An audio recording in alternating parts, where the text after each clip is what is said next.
हमारे साथ विष्णु शंकर जैन जी हैं जो कि बड़े वकील हैं, इस मामले में पक्षकार भी हैं। पारुल खेड़ा पेटिशनर है, वो भी हमारे साथ मौजूद है। महंत नवल किशोर दास जी धर्मगुरु, वो भी हमारे साथ मौजूद है। बिलाल खान वकील है, इस्लामिक स्कॉलर है, वो भी हमारे साथ मौजूद है।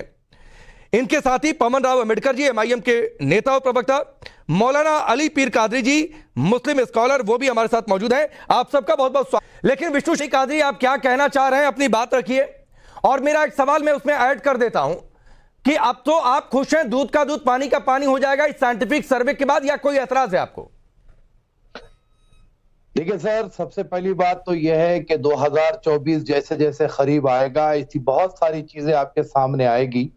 लेकिन कल कर्नाटक के जो चुनाव के जो नतीजे थे, ये बात साफ साफ हो गई है कि फिलवक्त हिंदुस्तान का मुसलमान हो या हिंदू हो, इन तमाम चीजों में जाने की और आपस में झगड़ने की कोई मूड में नहीं है। हिंदुस्तान का जो हिंदू हो या मुसलमान हो, फिलवक्त वो महंगाई से परेशान है, वो नौकरी चाहता है। आप कितना भी उलझा ले। कादरी साहब, दो बातें सर, मैं शुरुआत में बिल्कुल टीका टिप्पणी नहीं करता हूं। एक तो देखिए, पैनल पर हमने जानबूझकर, चूंकि एमआईएम की ओर से कोई बातें कई बार आ जाती हैं, इसलिए उनको इनवाइट कर लिया। हमने जानबूझकर बहुत पॉलिटिकल पार्टियों को नहीं रखा, क्योंकि हम पॉलिटिकल डिबेट नहीं चाहते थे सर। यह मसला आस्था का है, मसला चुनाव का नहीं है, ना ही सियासत की मैं बात कर रहा हूं। अब आप अपनी बात आगे रखिए सर, जो सवाल पूछा था। रख रहा हूं सर। आजकल आस्था को और चुनाव को एक कर दिया ना सर। धर्म को सियासत को मिला दिया गया। धर्म के नाम पर सियासत की जा रही है, धर्म के नाम पर देश को बांटने की कोशिश की जा रही है, धर्म के नाम पर वोट मांगा जा रहा है। तो यहाँ पर तो ये कोई एक नेता मांग रहा है क्या कादरी साहब? एक कोई नेता मांग रहा है क्या?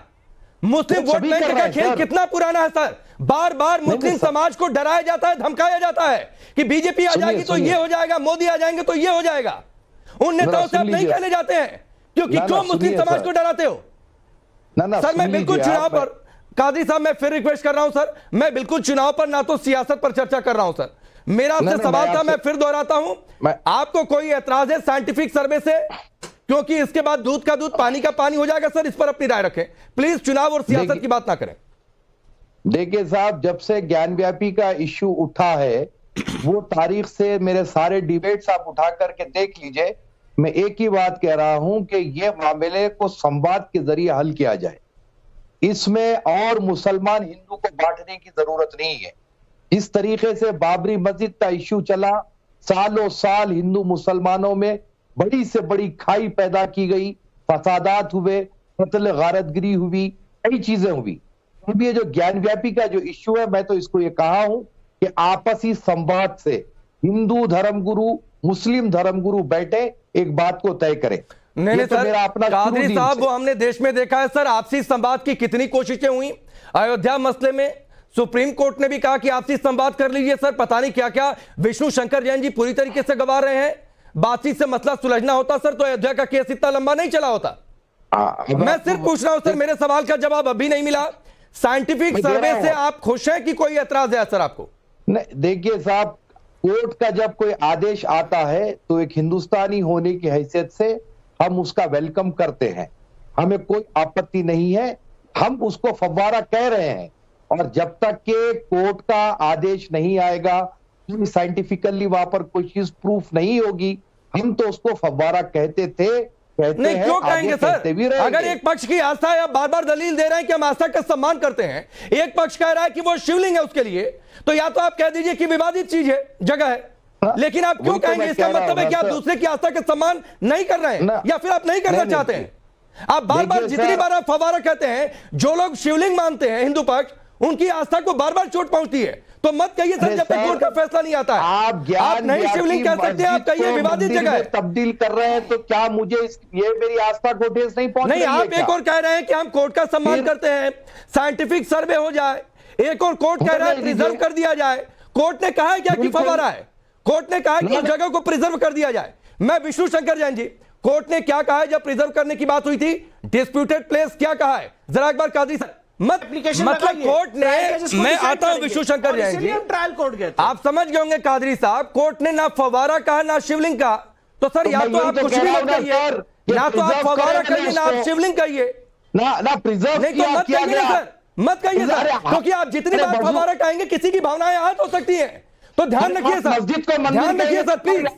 चलिए बिलाल खान, बिल्कुल साइंटिफिक सर्वे से आप खुश हैं कि नाराज हैं, ऐतराज है, आपकी क्या राय है?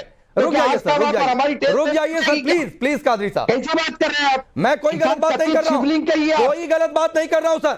अगर आप शिवलिंग कह सकते हैं तो आप फव्वारा भी मत कहिए, मैं सिर्फ इतना कह रहा हूं और मैं सबको ये बात कह रहा हूं। बिलाल खान, लगातार ये काम किया लोगों ने, इनकी टीम ने। चलिए कादरी साहब इतनी दिक्कत क्यों है सर?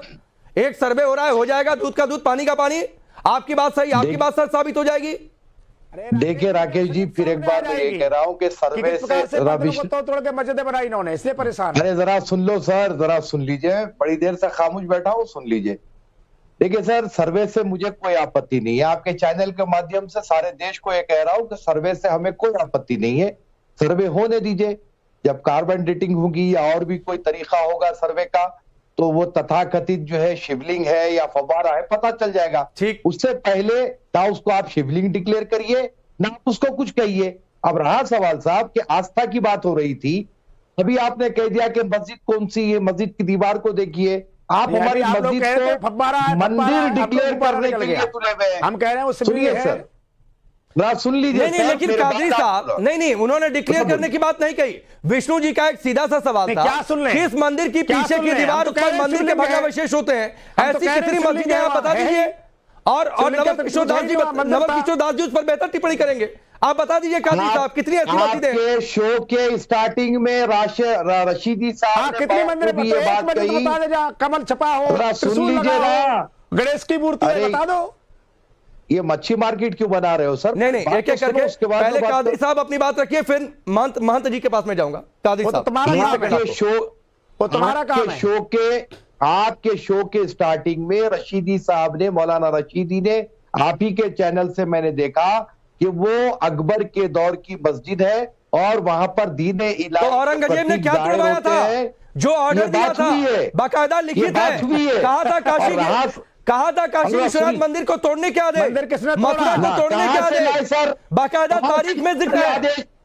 औरंगजेब के ऊपर आप बात कर रहे हैं, काशी, मुझे आप वहां पर मंदिरों की लिस्ट है, हजारों मंदिर, अभी भी जवाब नहीं है। हिंदू से ज्यादा एक करके पहले महंत जी, फिर उसके बाद पारुल में आपके पास आऊंगा।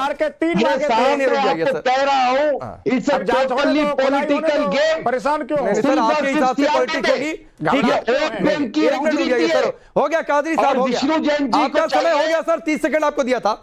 मंत्री जी, ये पॉलिटिक्स की बात घुसेड़ कर उसमें क्या इसी की आस्था पर खड़े, इन्हें किसी की आस्था से कोई वास्ता नहीं है। और हमने कभी राजनीति नहीं की, हमने कभी राजनीति नहीं की। हम अपनी आस्था को व्यक्त करने, कभी हमारी मांग थी, हम पूजा करना चाहते हैं, कोर्ट ने हमारी मांग सुनी, अब वहां पूरी जांच हो रही है। अब क्या परेशानी, पीड़ा इनको हो रही है, बेचैनी इनको है, इनको बेचैनी हो रही है। ठीक, वो कहां से पाइप ढूंढेंगे, क्या करेंगे? फव्वारे का गुब्बारा निकल रहा है। हमने तो